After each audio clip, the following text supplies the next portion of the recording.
And if I asked you to name all the things you love, how long would it take for you to name yourself?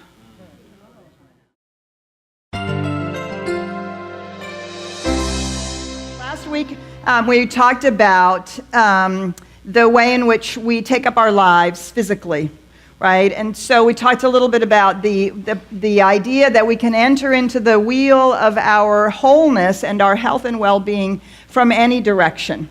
And so last week we focused a little bit on the outside in, and today we're going to focus on the inside out.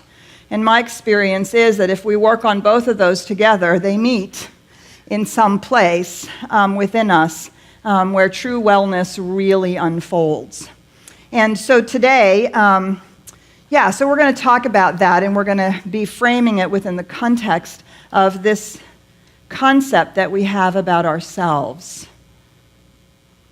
What we're supposed to look like, what we're supposed to be like, how we're supposed to show up in the world, right? And all the ways in which we define that, all the ways in which we box that, and all the ways in which we beat ourselves up for not being that, and trying to become that.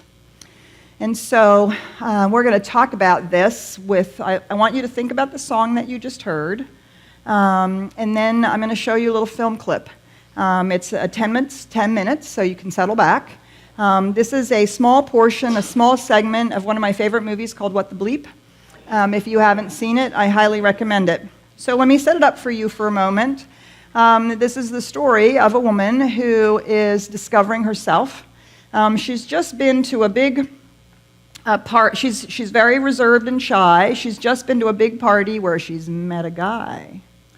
It's a wedding party, and throughout the story up until this point, as you may recall, they're interspersing the action of the story with opportunities for various people to talk about how our outer state is a reflection of what's going on inside of us, and talking about it from the physiology of it, and the way in which our thoughts and beliefs and attitudes actually work on us. So there's one place in this where I think it's Joe Dispenza, will be talking about that we are chemically addicted to the very things that are bad for our cells. And so that's a reference to what happened at the wedding party, how we continually do things, activities, and events that are familiar to us. So that's what he's talking about. But if you haven't seen the movie, you won't have the history of that. And so we're going to watch this little 10 minutes, and then we're going to unpack it for ourselves and see what there is for us. So Amy, if you would bring these front lights down.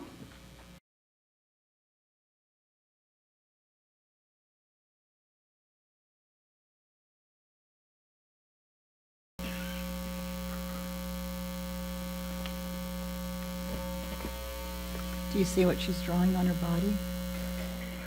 Little hearts all over her body, little hearts. In the science of mind, these concepts that they talk about in this movie, we talk about them as mental equivalents. It's a fancy word that means something about how we see life, believe life to be, think about life. And so we start with some basic concepts of what we understand. And as Joe Dispenza talks about in there, these are radically different concepts than we are raised with. And we're literally moving out of the hypnotized, associative way of thinking into what we would call cosmic consciousness, the awareness of the truth of who and what we are. So science of mind teaches body is an effect. It is never a cause. Ernest Holmes reminds us of this. Body is always an effect, never a cause. Body expresses intelligence, its apparent intelligence being lent by the consciousness which permeates it. We would not say that consciousness is in the body, but rather that the body is in consciousness. To say that the body is unreal is a mistake. It is real, but it is an effect. So our bodies, not only our physical bodies, but the body of the world of our affairs, is always an effect, never a cause. Science Mind goes on to remind us that body is the temple of the Spirit. And remember, it is the Spirit that makes all things new. So we find in our Science of Mind text, your body is a temple of the living Spirit. It is spiritual substance. Since the Spirit of God has entered into your being, your life is spiritual. This presence within you has the power to make all things new. It goes on to say the bodies that we now have were not with us a short time ago. And of course, science corroborates this now. We discard many of them on our path through life, for the substance of which they are composed is in a constant state of flow. Right? Our cells are always being sloughed off. They're always redividing. You know, I've heard all kinds of statistics from anywhere from 3 years to 7 years. We literally have an entirely new body. This flowing substance takes the form that mind gives it. Strange as it may seem, we do not have the same physical bodies we had a few months ago. They have completely changed.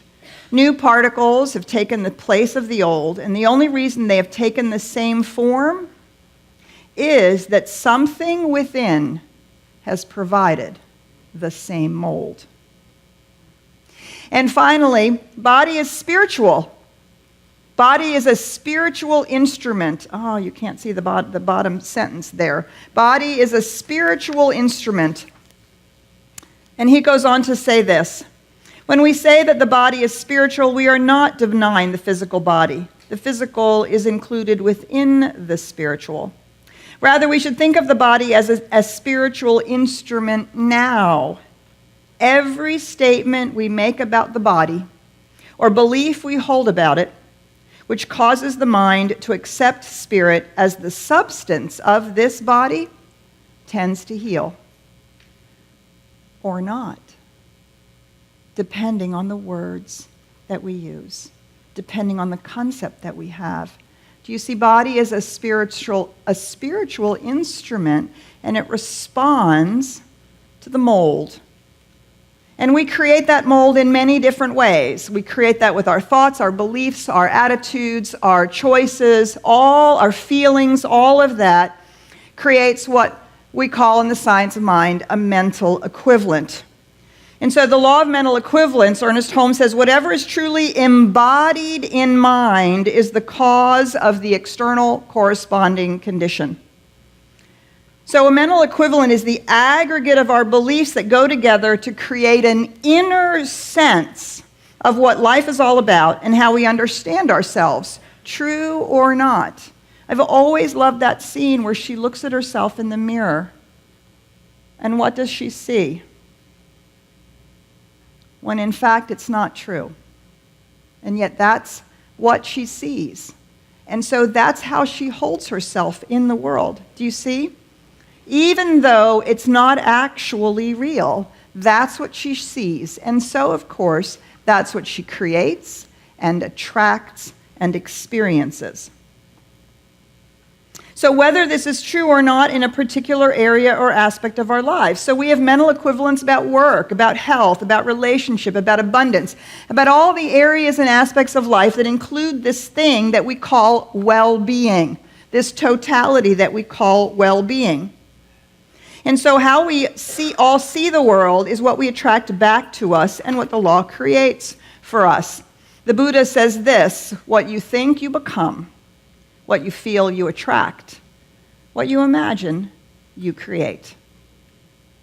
So do you see, we often segregate these things. We say, well, I have to work on my beliefs or my thoughts or my choices or my words or my actions. We have to imagine and do visualization. But do you see, our mental equivalent is the sum total of all of that.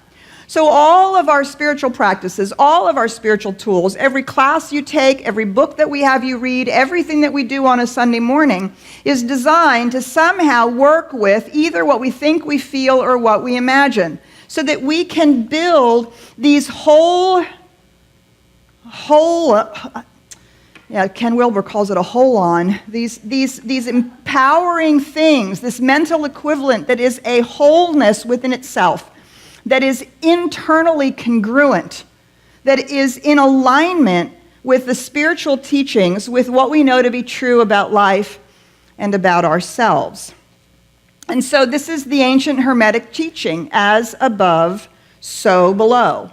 This is exactly and precisely is in the thread of all of these spiritual traditions and into metaphysics and new thought. That yes, while the body, we can work with the body, and it really helps to work with the body and with what we eat and how we move and all of those kinds of things, so we don't have to overcome bad choices. But fundamentally, the work then has to be done on the inside. We actually have to ask ourselves, what is the mental equivalent that we hold about not just a particular individual belief, but do you see it's an aggregate of beliefs around our lives. And that becomes the mold into which the law pours the substance of spirit itself to create our life. One of the biggest impacts on this and our mental equivalent is stress. So much of what the bleep talks about, how much this stress and the ways in which we understand the world is impacting our physiology from the inside. Now, you see this stress curve. We actually need some stress in our life, right? It's always good if you're going to give a performance, or you're going to do a talk, or you're going to do something new and you have little butterflies. That doesn't mean you don't know what you're doing. That means you're right on the edge. You're on your toes, and that's not a bad thing. No stress at all. And you see, we're inactive, we're so laid back, we're just sort of waiting for the universe to do it for us or do it to us. Right? And so you'll see that optimum stress brings us right up to peak performance. The problem is, with our mental equivalents, that often peak performance isn't enough, is it? We're not thin enough, rich enough, smart enough. We haven't gotten the promotion. We're not enough of this, that, or the other thing.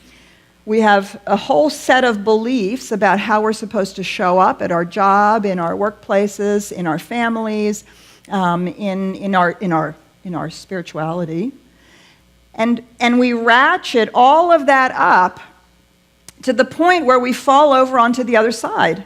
Do you see? And the other side is exhaustion, too much stress. And I can't tell you how many people I've heard in the last few years talk about, including myself, their exhaustion. Their exhaustion. That is a sign that there is too much stress. And that means that there's a mental equivalent that we're living that is causing us to believe that we need to do more than we can, be more than we are, show up in a way that is out of an alignment or out of integrity with the fullness and the truth of our souls. And so we fall over, and then, as you can see, the slide on down into burnout, where we just fall off the edge. And we find ourselves in anxiety, in panic, in anger, or ultimately over the top. So we have to ask ourselves, what causes all of this stress? What causes all of these things, right? And I saw this, and I love this. And if I asked you to name all the things you love, how long would it take for you to name yourself? I know, right? I want to tattoo that on the inside of my eyelids.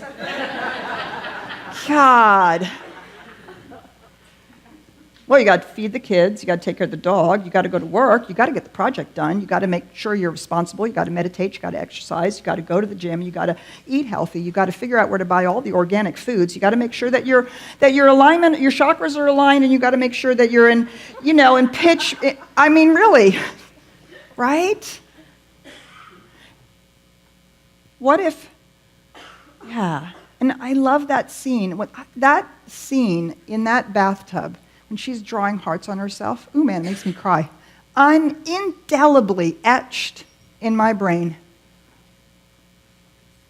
If I asked you to name all the things you love, how long would it take to name yourself?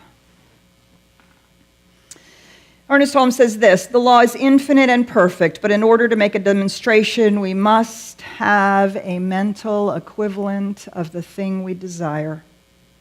A demonstration, like anything else in the objective life, is born out of a mental concept. Did you hear the words she screamed at herself in the mirror? I'm guessing we all have some version of those words still playing somewhere. The mind is the fashioning factor, and according to its range, vision, and positiveness will be the mind's range, vision, and positiveness will be the circumstance or experience, either attracting it or putting it out. The limit of our ability to demonstrate depends upon our ability to provide a mental equivalent of our desires, for the law of correspondence works from the belief to the thing.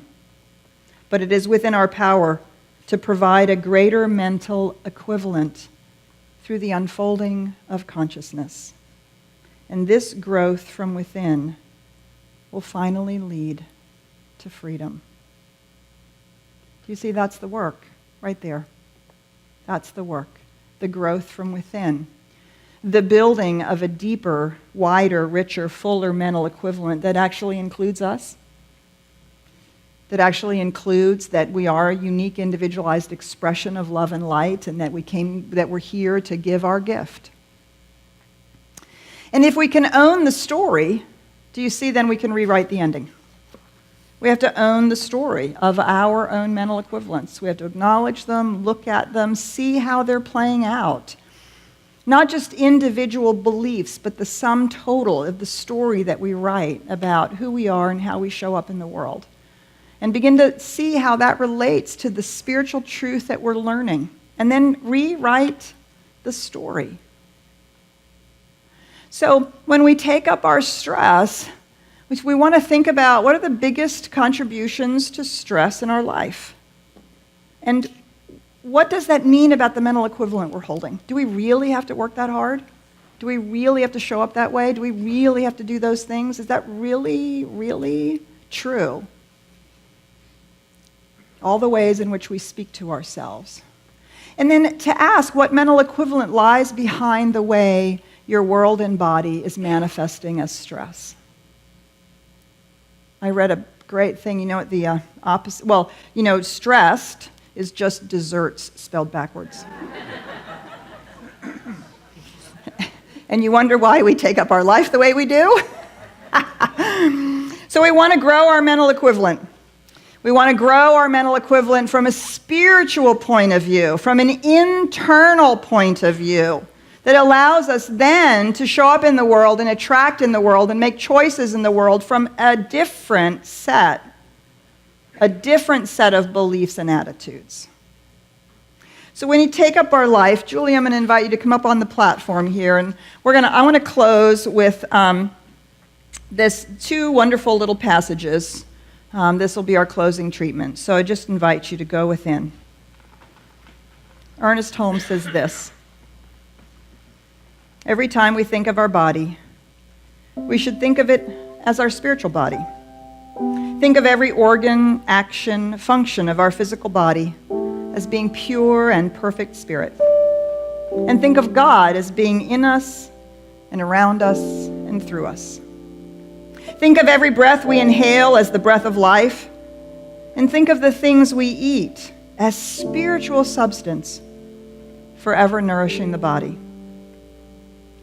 Think of spirit and our body as being one in perfect harmony, and affirm perfect circulation, perfect assimilation, perfect elimination.